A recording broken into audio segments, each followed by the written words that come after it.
his face and limbs hideously contorted. The floor and walls of the room are spattered with blood. There are no wounds on his body.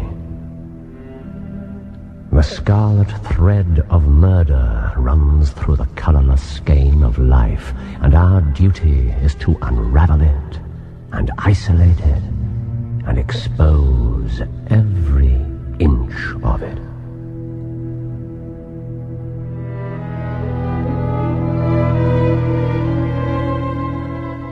A Study in Scarlet by Sir Arthur Conan Doyle, dramatised in 2 parts by Bert Coules, with Clive Merrison as Sherlock Holmes and Michael Williams as Dr. John Watson. A Study in Scarlet, Part 2, The Country of the Saints. After much fruitless racking of my brain, I had finally discovered that my new fellow lodger, Sherlock Holmes, a man of singular talents, enthusiasms and areas of ignorance, was in fact what he termed a consulting detective. I have it in me, he told me modestly, to make my name famous. All he lacked was the proper opportunity. I was convinced, though Holmes was not, that this opportunity had at last arrived, with the invitation by no less a personage than Inspector Tobias Gregson of Scotland Yard to investigate the bizarre murder of one Enoch J. Drebber. On the day following the killing, the papers were full of the Brixton mystery. Listen to this one. The German name of the murdered man, the absence of all other motive, and the sinister inscription Rache, revenge, written upon the wall, all point to political refugees and revolutionists, the socialists of many branches in America. Don't tell me. The Daily Telegraph. Very good, Watson. The piece also mentions the Weingericht, Aqua Tofana, the Carbonari, the Marchioness de Bronvilliers, the Darwinian theory, the principles of Malthus, and the Radcliffe highway murders. What do you have? The Standard. Lawless outrages of this sort usually occur under a Liberal government. They arise from the unsettling of the minds of the masses and the consequent weakening of all authority. Very true. Oh, and some new facts. Oh, good heavens. The deceased was an American gentleman. Oh, that's hardly new. Even Lestrade and Gregson discovered that. Who had been residing at the boarding house of Madame Charpentier in Camberwell with his private secretary, Mr. Joseph Stangerson. So, the mysterious Stangerson has been identified. Someone's been busy. Probably Gregson. We are glad to learn that Mr. Gregson and Mr. Lestrade of Scotland Yard are both engaged on the case. It is confidently anticipated that these 2 well-known officers will speedily throw light on the matter. Which one's that? Daily News. I told you that whatever happened, those 2 would be certain to score. That depends on how it turns out. Oh, bless you. It doesn't matter in the least. If the man is caught, it'll be on account of their exertions. If he escapes, it'll be in spite of their exertions. A fool can always find a bigger fool to admire him, as the old French poet said. Holmes? My dear fellow? You seem highly delighted by that telegram this morning. What was in it? Oh, that. The name of the murderer. Should we order some more toast? Mr. Holmes. Mrs. Hudson, have you added mind reading to your many other accomplishments? Mr. Holmes, I really must protest. What do you think you're doing inviting me?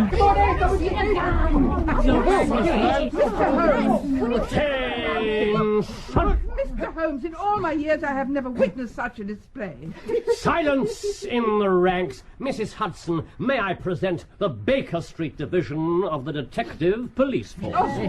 In future, you must wait in the street. Wiggins, you can come up alone to report. Yes, sir.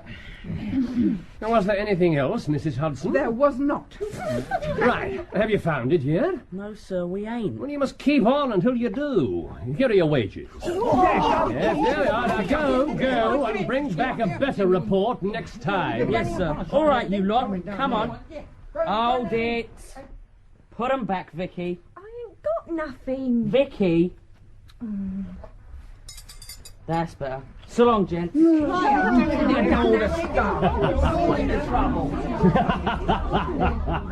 There's more work to be got out of those little beggars than out of a dozen of the regular force. They can go everywhere and hear everything. All they want is organisation. You're employing them on this Brixton case? Yes, there's something I want to track down. It's only a matter of time. Do you really know the name of the murderer? Oh, hello. We're going to hear some news now with a vengeance. Here's Gregson coming down the road with beatitude written upon every feature of his face. It's all right, Mrs. Hudson. The gentleman's expected. My dear Holmes, congratulate me. I've made the whole thing as clear as day.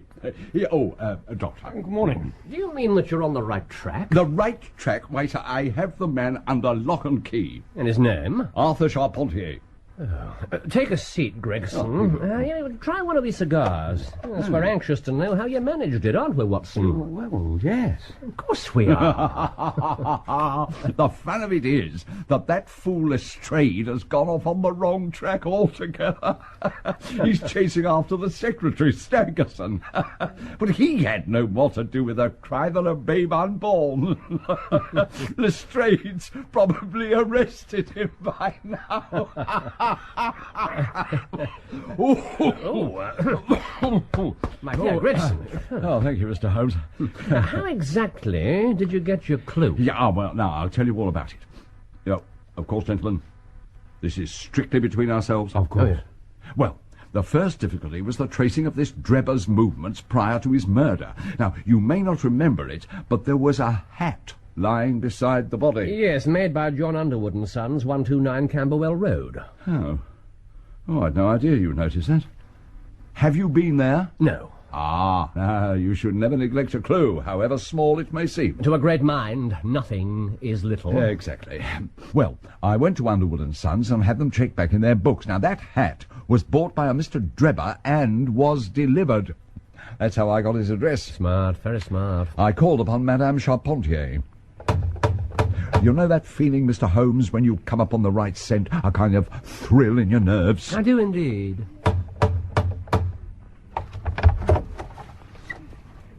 Yes. May I help you? I found her very pale and distressed. I began to smell a rat. Mother, who is it? The daughter also looked extremely red about the eyes. I determined to be direct with them. I am a police officer. Have you heard of the mysterious death of your late boarder, Mr. Enoch J. Drebber? Admirably direct, Gregson. Yes. Yes, we have. From the evening paper. Oh, it's quite exciting. What happened next? At what o'clock did Mr. Drebber leave your establishment yesterday?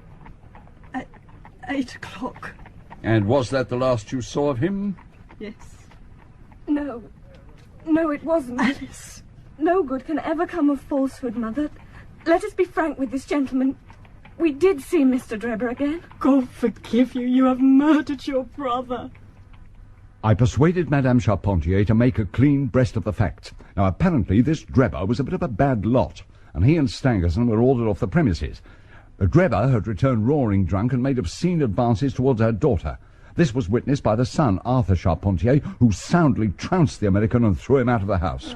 Surely, Inspector, that's exactly what one would have expected in Yes, Doctor, of course. But then this Arthur followed Drebber out into the street to send him on his way. Now, both the mother and the daughter clearly heard the son's words. And they were? I mean it, Drebber, I'll kill you.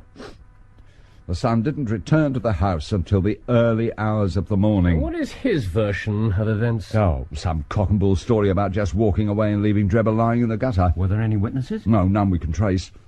Charpentier thinks he may have heard a cab. Oh, well done, Gregson. This is vital information. You really are getting along. We shall make something of you yet.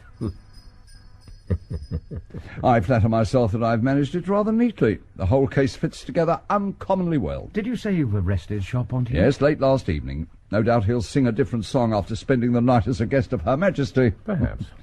Oh, I can't wait to see that fool Lestrade's face. Come in, Lestrade. Yeah, what? Inspector Lestrade, gentlemen. Oh, by Jove. Thank you, Mrs. Hudson. Good morning, Mr. Holmes. Gentlemen, Is everything all right, Inspector? This is a most extraordinary case, a most incomprehensible affair. Oh, you think so, do you, Lestrade? Have you managed to find the secretary, Mr. Joseph Stangerson? The secretary, Mr. Joseph Stangerson, was murdered about 6 o'clock this morning. Stangerson murdered too? Are you sure? Extremely sure. It was I who discovered the body at Halliday's private hotel, Gower Street. Take a seat, Lestrade. Thank you. I knew that both Americans were intending to sail home from Liverpool, and I reasoned that Stangerson might still be planning to do so.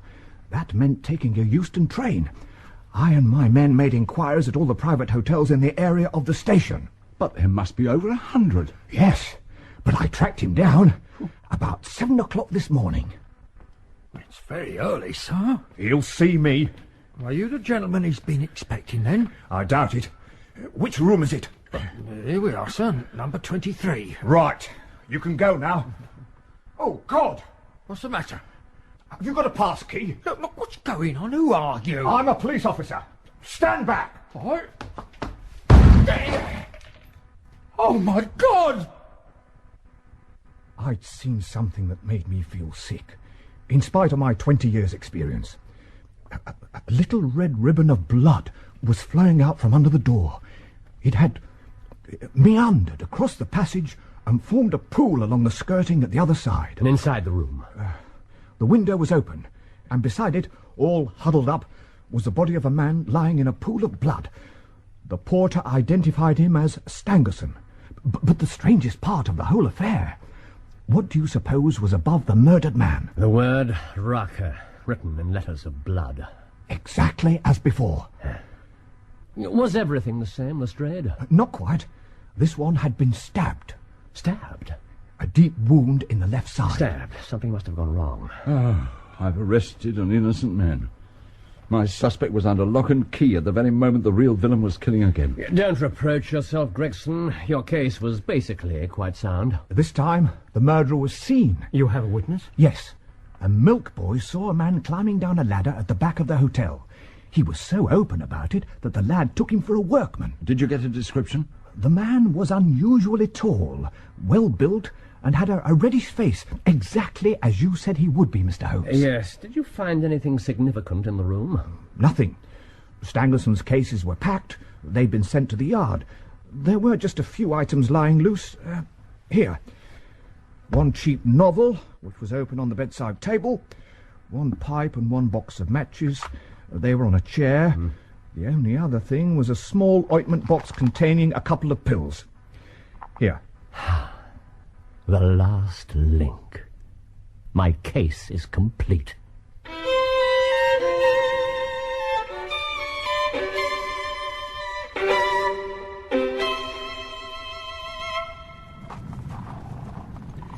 There you are, old girl. Easy. You won't have to put up with me much longer, I reckon. Ready? Oh, off we go, then.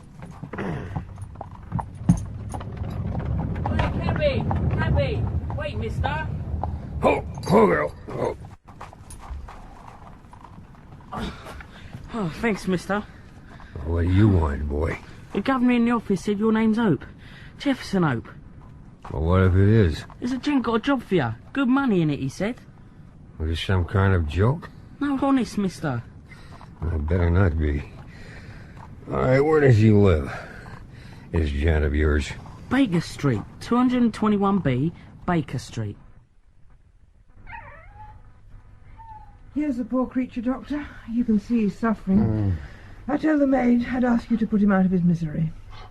She's down there now sobbing her heart out. She really loves this old dog. Don't worry, Mrs. Hudson. He won't suffer much longer. Thank you, sir. I'll go and tell the girl. Oh, easy, boy.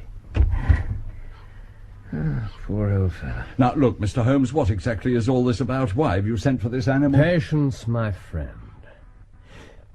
I now have in my hands all the threads which have formed such a tangle. I am as certain of the main facts as if I had seen them with my own eyes. I will give you a proof of my knowledge. Doctor, are these ordinary pills? Here. No, they're not. They're unusually light and transparent. Probably soluble in water.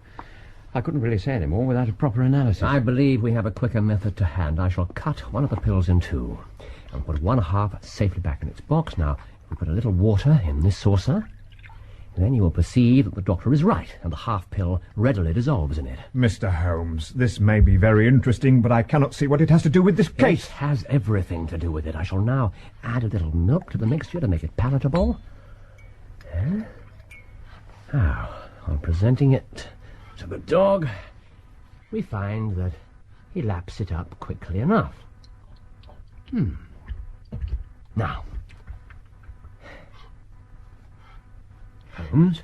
If you'll excuse us, Mr. Holmes, my colleague and I have a murderer to track down. Wait! It can't be a coincidence. It's impossible that it should be a coincidence.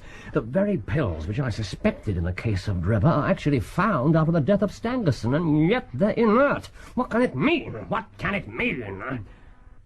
Ah! I have it!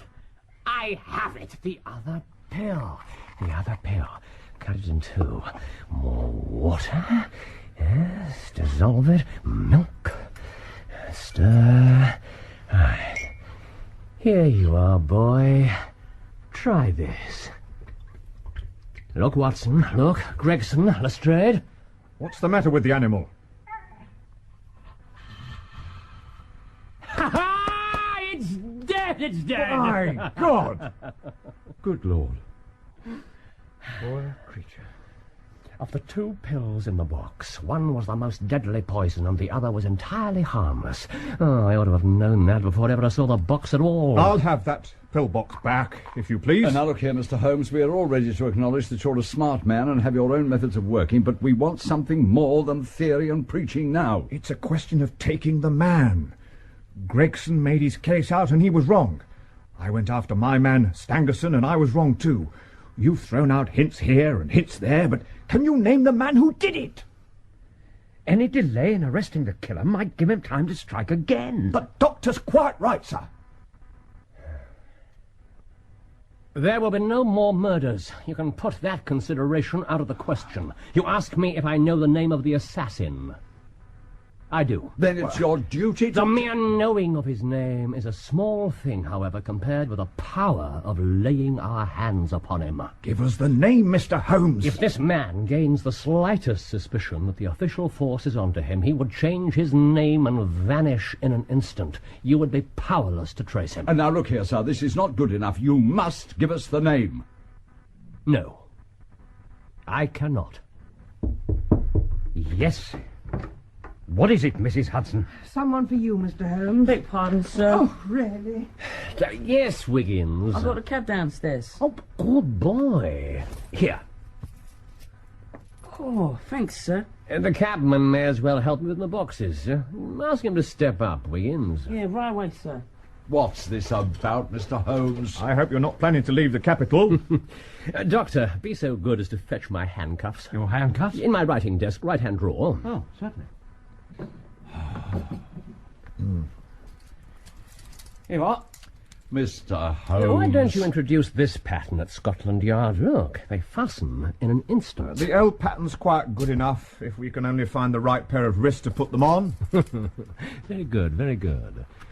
Excuse me, gentlemen, while I just strap up this portmanteau. Mr. Holmes? Ah, cabby. Just give me a help with this buckle, would you? Move aside, sir. Now let me do it. What? Gentlemen, let me introduce you to Mr. Jefferson Hope, the murderer of Enoch Drebber and of Joseph Stangerson. No! Stop him! No, you don't. Hold him still! I've got his legs! I've got him. Now, Mr. Hope, I have no desire to do so. I assure you that I'm quite capable of breaking your arm if you render it necessary. Yeah, you let me go. I know any odds are against me. Very well. These two gentlemen are police officers, and as soon as one of them regains his breath, I'd rather fancy you're going to find yourself under arrest.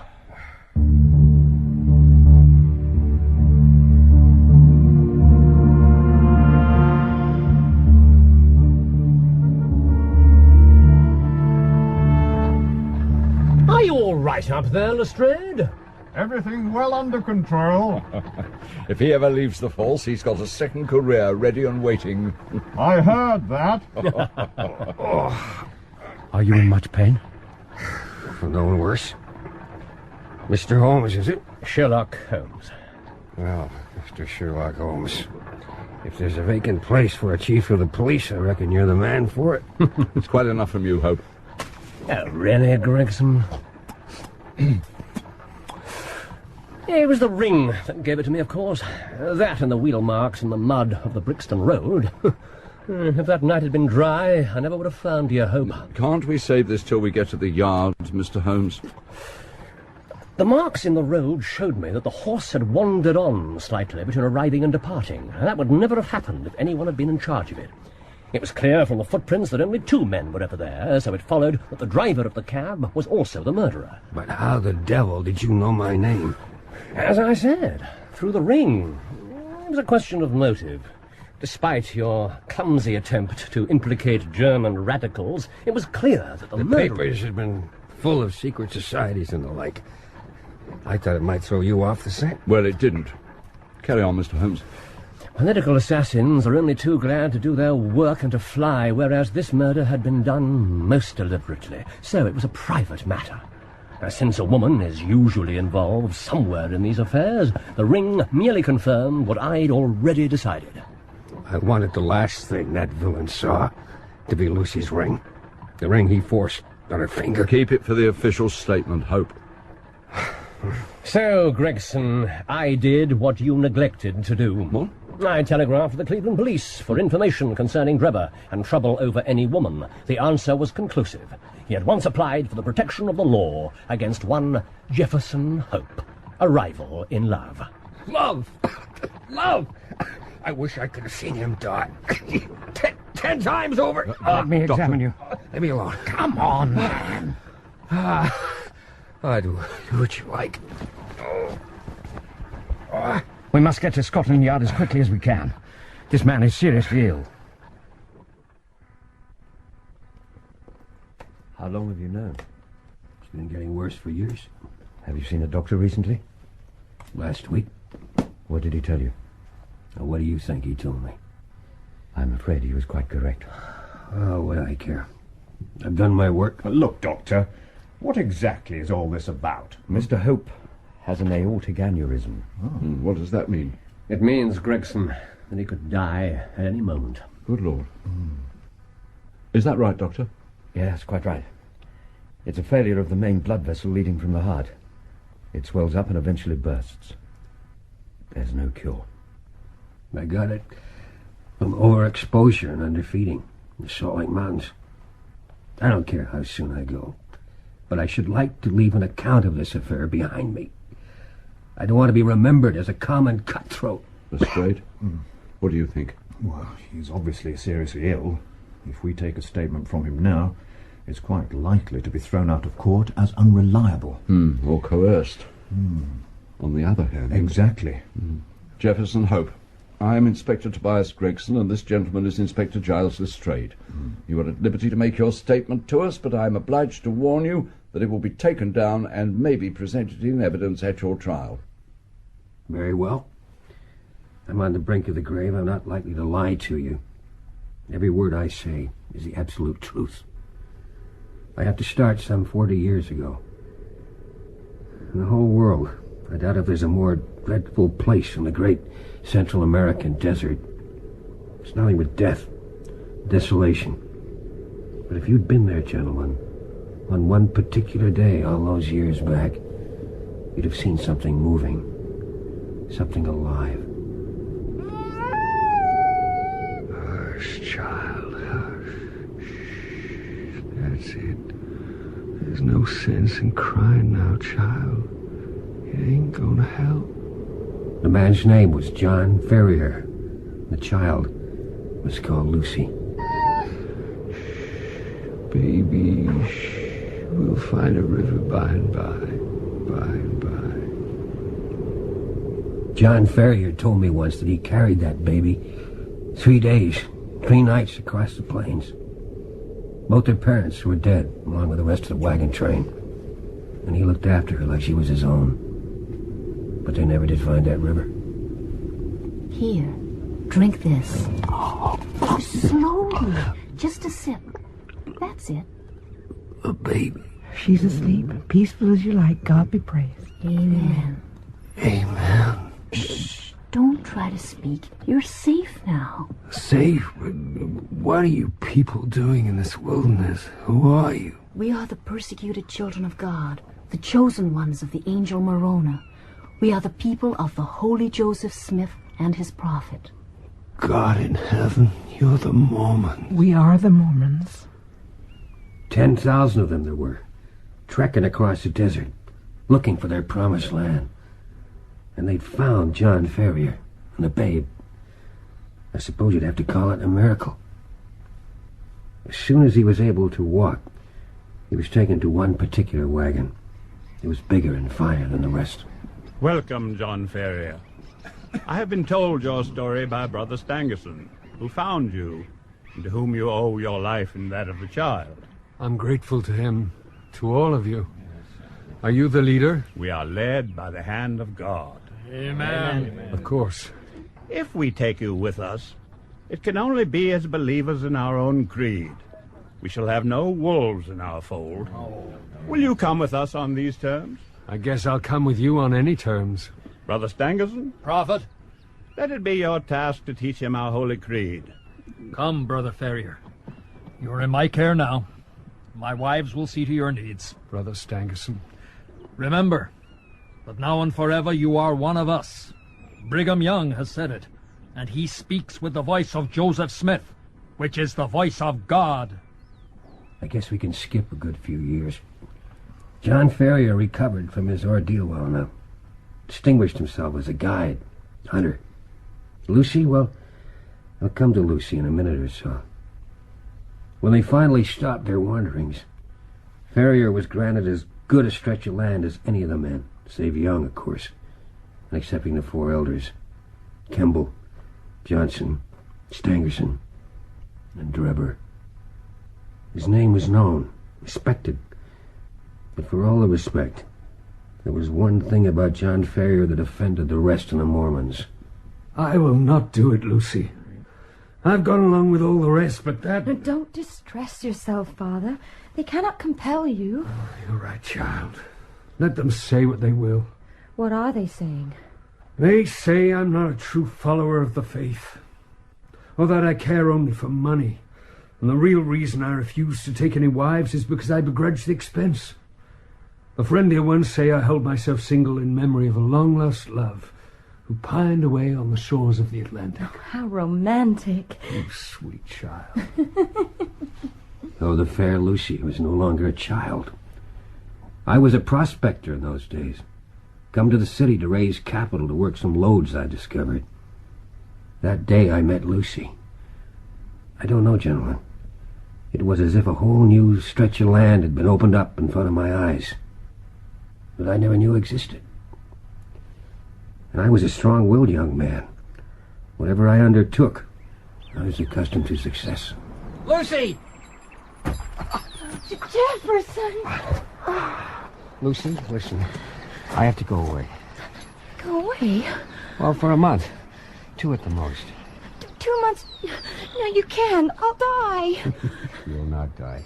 But 2 months at the most. And then I'll come back. I'll ask you to be mine. Oh, Jefferson. Your father has given me his consent. Well, of course, if you and Father have arranged it all between you, there's no more to be said. So you will? So look, the longer I stay, the harder it'll be to go. Goodbye. Bye, Lucy. In 2 months, you'll see me.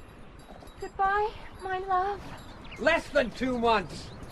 Oh, Jefferson. Oh, if I'd known.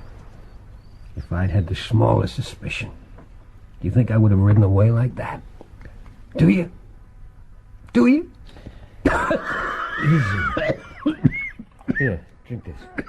Here. Slowly. I think we should postpone this. No. No, I must continue. Doctor, what's your opinion? I think we should carry on. But before we do...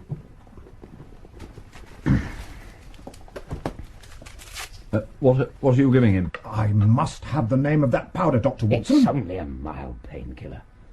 Drink it down in one. Good. Thank you, Doctor. All right. You have to understand that to hold any kind of unorthodox opinion was a dangerous matter among the Mormons. To fall foul of the elders was a terrible thing. Close the door, if you please. Yes, Brother Young. My daughter has gone to the city, but I could prepare some refreshments. It is of your daughter that I wish to speak. Lucy. There are stories of her which I would fain disbelieve. Stories that she is sealed to some Gentile. What is the 13th rule in the code of the St. Joseph Smith? You claim to be a loyal member of the church, wise in its teachings. What is the 13th rule? That every maiden of the true faith marry one of the elect. For if she marry a Gentile, she commits a grievous sin. Your daughter has found favor in the eyes of many who are high in the land. Stangerson has a son. Drebber has a son. They are young and rich and of the true faith. Let her choose between them. You must give us time. Lucy is scarce of an age to marry. We give you time. We give you 1 month. A month? At the end of 30 days, she shall make her choice. And if she will not, then I will do so for her. Good day to you, brother. A month? I had been gone scarce 3 weeks. I discovered later that Ferrier sent a message after me the next day. It was that same day that he arrived home to find 2 young men in possession of his sitting room. I guess you don't know us, brother. This here is Enoch, the son of Elder Drebber. Greetings, brother. And I'm Joseph Stangerson. I traveled with you when I was just a lad, when the Lord stretched out his hand and gathered you into the true fold. As he will all the nations in his own good time. He grindeth slowly, but exceeding small. Amen, Brother Drebber. I'd guessed who you were. Then you must surely know why we're here. Oh, I know your purpose right enough. As I have only 4 wives, and Brother Drebber here has 7, it appears to me that my claim is the stronger. The question is not how many we have, but how many we can keep. I'm the richer man. But my prospects are better. I'm your elder and higher in the church. What say you, Brother Ferrier? I say this. I don't want to see either of your faces again. Are you aware what an honor it is to marry the son of an elder? I'm aware that there are 2 ways out of this room. There's the door and there's the window. Which do you care to use? You have defied the prophet and the Holy Four. You'll regret this to the end of your days. I knew nothing at all of this. The power of the Holy Four stretched wider and deeper than John Ferrier could ever suspect. His message never reached me. Good morning, Father. I was wondering if I might... What in the world is the matter? Nothing, child. Wait for me in the sitting room. What is that paper? What does it say? Show it to me, Father. Here. I found it pinned to the bedclothes. It was there when I woke. 29 days. Oh, my God. Next morning, they found the number 28 scrawled with a burnt stick in the very center of their ceiling. That night, Ferrier sat up with his gun. He saw nothing, heard nothing. Yet in the morning, a great 27 had been painted on the outside of their front door. And so it went on. 20 changed to 15, 15 to 10, 10 to 5. And still they waited in vain. For me. In fact, I was on my way back to them. My business over and done with. And not a care in my heart. Oh, boy! Drop your rifle! And said to drop your rifle.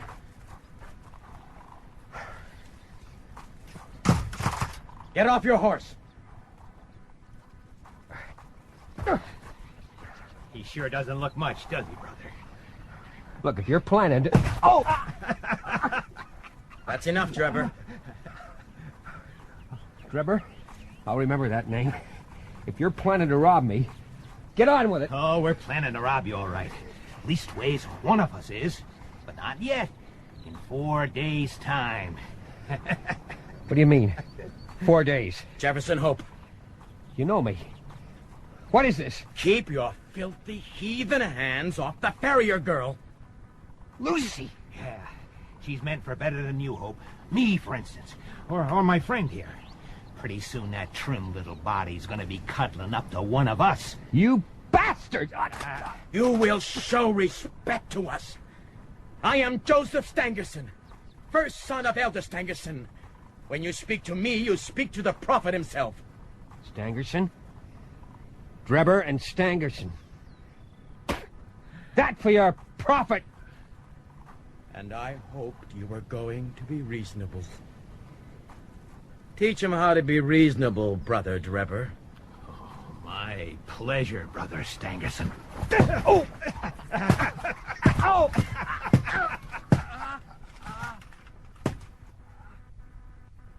They left me for dead. By the time they'd finished with me, I wasn't far off it. But the thought of one of them, with my Lucy...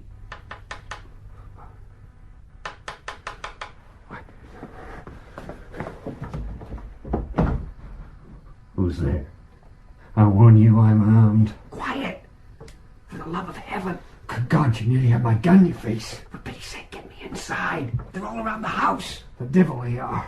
Here, take my arm.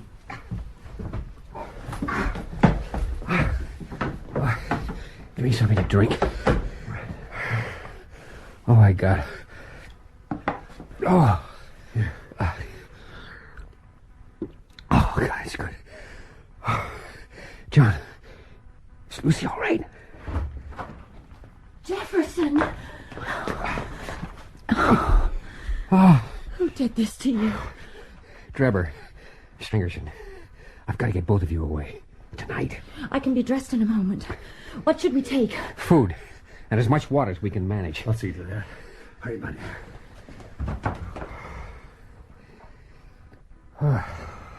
John?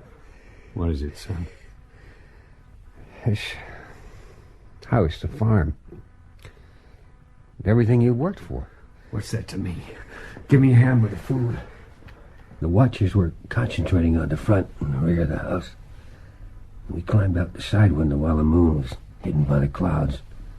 And we made it safely to the edge of the cornfield. Oh, thank God. We've done it. Down.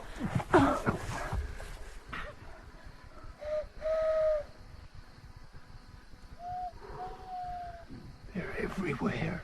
Not a sound. 9 to 7. 7 to 5. What news? If the girl remains stubborn, we strike tomorrow at midnight. The prophet's orders. Then there'll be some fun. All right, brother. I'll tell the others.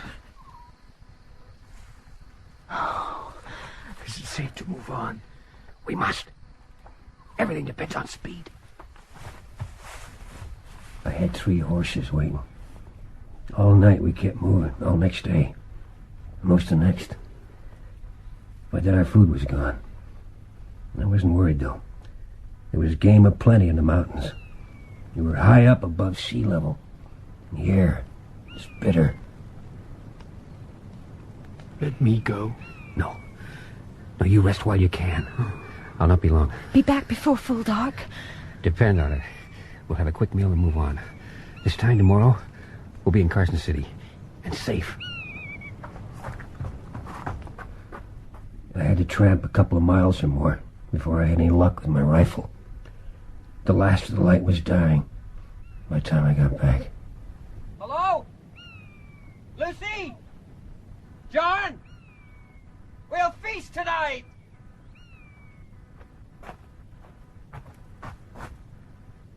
Oh, sweet Jesus. Lucy? Lucy!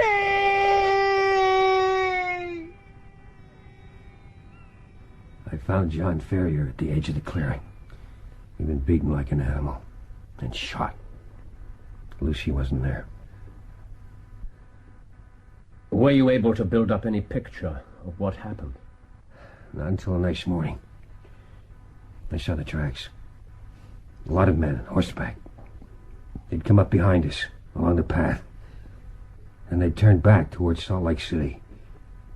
They'd taken our horses, but I set off after them.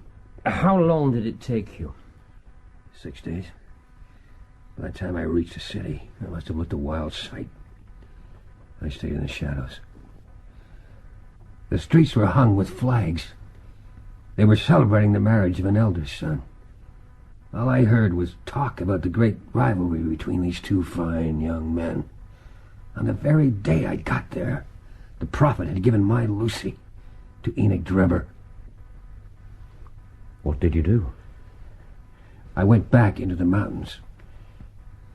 I suppose I must have lost my senses for a time. When I came to myself, I returned to the city. I knew what I'd find there. I knew she was dead. Dead of grief and shame. Some of Drebber's other wives were keeping vigil over her body. I took his ring from her finger. I'd not have her buried in Drebber's ring. And I vowed I'd not rest till I'd made them pay for what they'd done to my love. The rest is easily told. There was a great split among the chosen people. Many gave up the faith. Drebber, Stangerson among them. John Ferrier's fortune had made Drebber a rich man. But for some reason, he and Stangerson stuck to each other's company and set off to travel together. They were rich and I was poor, but I dogged them. I followed them across 2 continents. Sometimes I nearly caught up with them. Other times I lost the trail for long stretches. But always, I kept going. Always. Just how long has this business been going on? 20 years. 20 years. And eventually I tracked them here, in London. Were you obtained employment as a cab driver? Wherever they went, I was always at their heels. At first I planned to surprise them. I reckon they thought I was dead years before. But they somehow got wind of me. They were cunning. Never went out alone. Hardly ever after nightfall. And I thought it was all up. I knew I had no chance against the two of them together if they were on guard. But they got careless. Drebber had taken to drink. It wasn't only to drink. In the end, it was a woman that did for him. I liked that. It was fitting. I'd sat in my cab and watched when the two of them were thrown out of that boarding house. I knew why. And I sat and watched again when Drebber went back after that pretty face and her brother lashed into him in the street. And I tell you, I enjoyed that. I waited till the boy had finished with him. And I drove up to where Drebber was lying in the gutter. Charpentier's cab. I didn't believe him. Now, Drebber didn't recognize me. He was practically out on his feet from drink and the thrashing he'd had. He asked me to take him to his hotel. But you didn't. You took him to an empty house in the Brixton Road. I'd found it weeks before. I knew I could get inside easy enough when the time came. And I had him on his own. At last.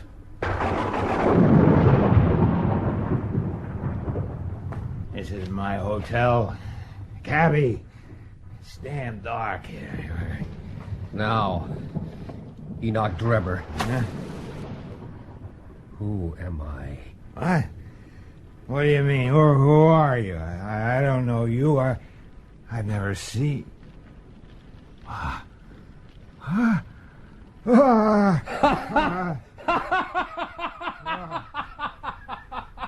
I'd always known that vengeance would be sweet, gentlemen. But I'd never hoped for the contentment of soul that I felt at that moment. It was like madness. The pulses in my temples beat like sledgehammers, and I believe I'd have had some sort of fit if the blood hadn't gushed from my nose. And believe me. Keep away from me, Hope. You're insane. Look at this ring, Drebber. This is the ring that killed Lucy Ferrier when you forced it on her finger and dragged her off to your shameless harem. Now look at it. It'll be the last thing you ever do look at. Would you murder me? I'm no murderer. We'll let the high God judge between us. There are 2 pills in this box. Choose and eat. No. There's death in one and life in the other. I'll take what you leave. No. Choose! No! Choose! Let's see if there's justice on the earth or if we're ruled by chance. Now choose! By God, I will murder you where you stand!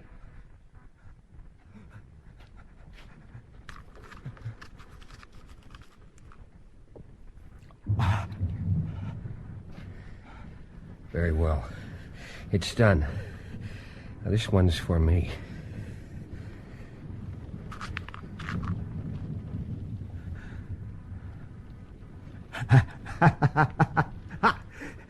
I've beaten you, Jefferson Hope. Justice on earth. I'll watch you die like the stinking rat you are.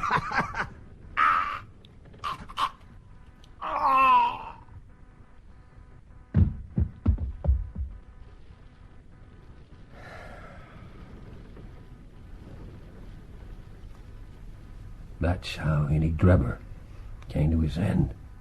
Blood was still streaming from my nose, but I felt light-hearted, mischievous. I wrote up "Rock" on the wall and lit a cigar, and I looked at him for a spell. And then I got out. When did you discover that you'd lost the ring? That ring was all I had of my Lucy. I had to have it back. I hadn't gone far. I left the cab on a side street and walked up to the house. Straight into one of your constables. PC John Rance. I fear he will not rise in the force. You pretended to be drunk. He paid me no heed. All I could think of was that I'd lost Lucy's ring. And I saw your advertisement. Evening paper. Ah, yes. Who was your accomplice who visited Baker Street? Accomplice? What's this, Mr. Holmes? Why haven't you mentioned this before? The zeal of the official force, Watson? This is not relevant to your inquiries, Gregson. I'll wager the man had nothing to do with the killings. Nothing. Nothing, I swear it. Now, Mr. Holmes, I can tell you my secrets, but I don't get other people into trouble. But I think you'll own he did it smartly. Not a doubt of that. Let's get back to the matter in hand here. Joseph Stangerson wasn't poisoned. He was stabbed to the heart. He begged me for his life. Cried like a woman. Told me I had no quarrel with him. He hadn't touched the girl. Only killed her father. He wouldn't take his chance with the pills. He went for my throat. It was self-defense. The outcome would have been the same in any case. But Providence would never have allowed his guilty hand to pick out anything but the poison. And that's the whole of my story. You may consider me to be a murderer, but I say I'm just as much an officer of justice as you are.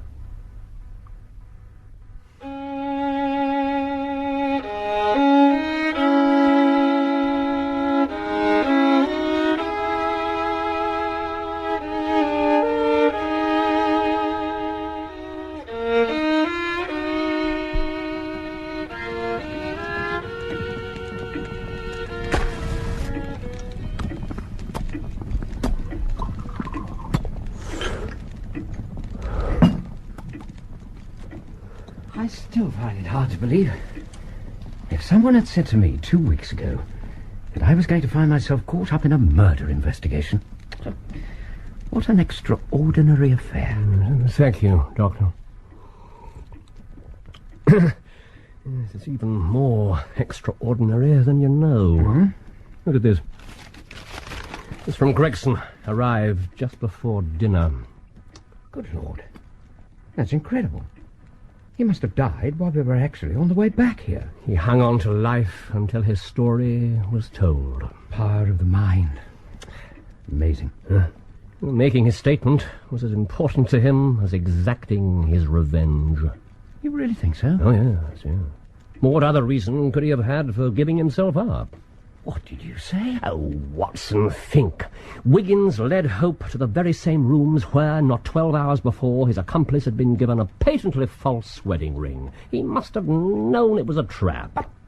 He fought like a cornered tiger. Oh, what a picturesque vocabulary you do possess. Well, perhaps it was bravado. Perhaps his nerve failed him at the last. I don't know. But you recall what he said? Mm-hmm. Almost as soon as we reached the yard. Yes. Wait a moment. Here. I knew I'd made a note of it. I don't care how soon I go, but I should like to leave an account of this affair behind me. I don't want to be remembered as a common cutthroat. I don't want to be remembered as a common cutthroat. He came here knowing he would almost certainly be arrested because he desperately wanted his story on record. All that. 20 years. For a woman. Holmes? Gregson and Lestrade will be furious at his death. Where will their grand advertisement be now, huh? I wouldn't have missed this business for anything. What was it you called it? A study in Scarlet. Yes, I must have been in one of my more lurid moods. I'm enormously grateful to you for allowing me to be in on it. Well, I only hope it hasn't placed too great a strain on your health. By no means. I feel better this evening than I have for months. Well, I'm delighted to hear it. A helping of the bizarre is always invigorating, I think. I meant what I said, you know. You really have made an exact science out of detective work. Compared to you, Gregson and Lestrade are like blind men. Your merits should be publicly recognised. You ought to publish an account of the whole affair. If you won't, I'll do it for you. Huh? I'd no idea you went in for writing.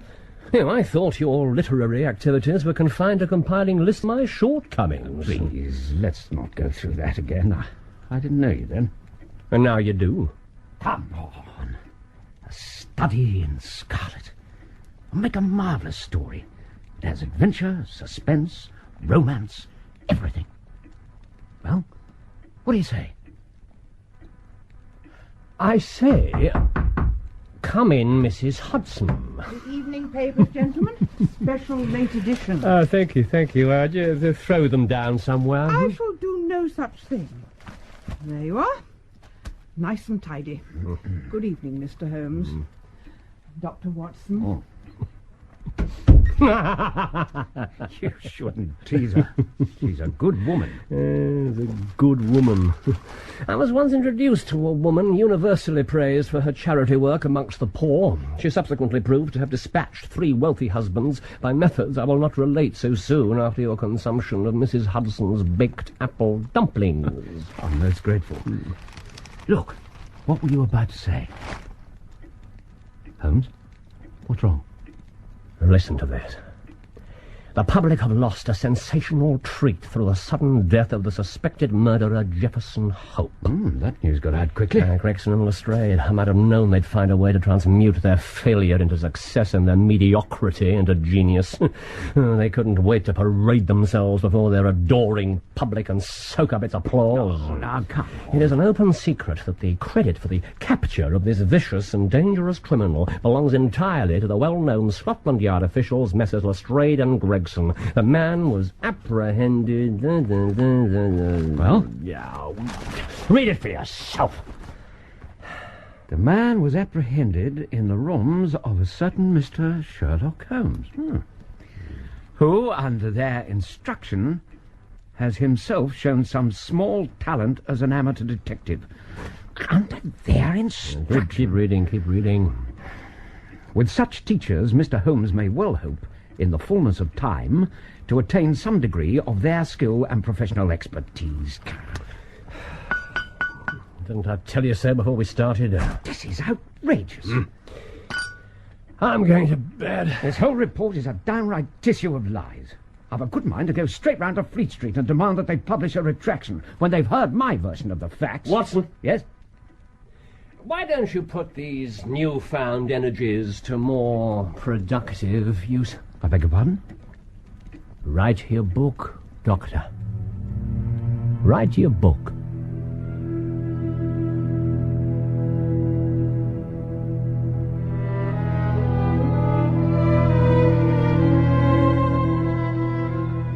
That was part 2 of A Study in Scarlet by Sir Arthur Conan Doyle, dramatised in 2 parts by Bert Coules, with Clive Merrison as Sherlock Holmes and Michael Williams as Dr. John Watson. Jefferson Hope was played by Shane Rimmer, Joseph Stangerson by Matt Zimmerman, Enoch Drebber by Ed Bishop, Inspector Lestrade by Donald G., and Inspector Gregson by John Moffatt. Peter Carlisle played Brigham Young, Alice Arnold, Lucy, Christopher Good, John Ferrier, Alan Dean, Wiggins, Anna Cropper, Mrs. Hudson, Marcia King, Madame Charpentier, Jane Slavin, Alice, and John Bull, Stangerson Sr.